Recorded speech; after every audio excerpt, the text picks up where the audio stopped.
कहानी है दो दोस्तों की, आशीष और रमेश। दोनों ने डिसाइड किया कि हर महीने 1000 रुपया का निवेश म्यूचुअल फंड में करेंगे, सिर्फ 3 साल के लिए। कुछ सालों बाद दोनों फिर से मिले और रिजल्ट देखकर आप भी चौंक जाओगे। आशीष के पास लगभग 50,000 रुपया का फंड जमा हुआ था, लेकिन वहीं दूसरी तरफ रमेश के पास लगभग 28 लाख रुपया का फंड एक्यूमुलेट हो चुका था। अब सवाल यह है, रिटर्न में इतना बड़ा डिफरेंस क्यों आया? कौन सही था और कौन गलती कर गया? आज इस वीडियो में इस सच्चाई को समझ लो, वरना आप भी वही गलती दोहराओगे। म्यूचुअल फंड कैलकुलेटर में समझ लेते हैं। यहां SIP सेलेक्ट करेंगे और मंथली SIP अमाउंट 1000 रखेंगे और टाइम पीरियड 3 साल रखेंगे। बात करते हैं एस्टिमेटेड रिटर्न के बारे में। देखिए, फ्यूचर में रिटर्न क्या होगा ये किसी को नहीं पता। म्यूचुअल फंड में हिस्टोरिकल रिटर्न 12% भी हो सकता है, 15% भी जा सकता है, बल्कि मार्केट अगर अच्छा रहा तो 18% तक भी जा सकता है।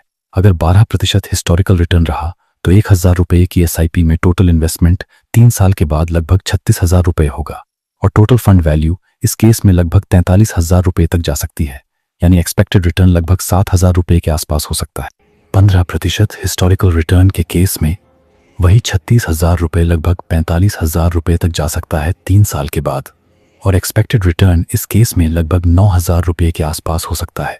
अगर मार्केट अच्छा रहा और 18% हिस्टोरिकल रिटर्न मिला तो वही 36,000 रुपये लगभग 47,000 रुपये तक जा सकता है 3 साल के बाद, और एक्सपेक्टेड रिटर्न इस केस में लगभग 11,000 रुपये के आसपास हो सकता है। अब मान लीजिए एक्सपेक्टेड रिटर्न 18% रहता है, यानी इस केस में फंड वैल्यू लगभग 47,000 रुपये हो रही है 3 साल के बाद।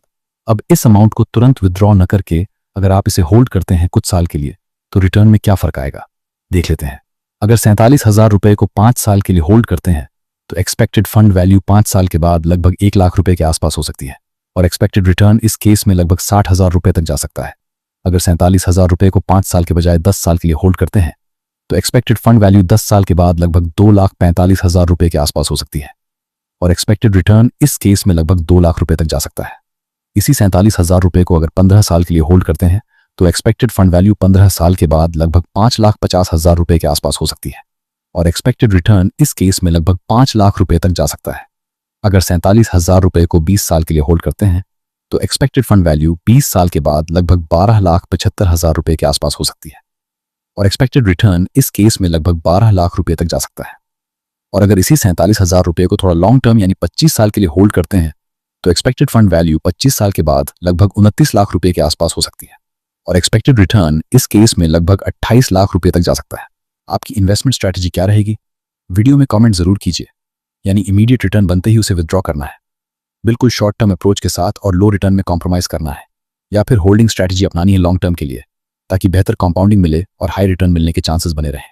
म्यूचुअल फंड स्कीम का नाम अगर जानना है तो वो है SBI multi asset allocation fund, लेकिन ये किसी भी प्रकार की रिकमेंडेशन नहीं है। अगर इस स्कीम का रिटर्न परफॉर्मेंस और डिटेल्स में समझना है तो सिंपली गूगल में स्कीम नेम सर्च कीजिए, वहां आपको पूरी जानकारी मिल जाएगी।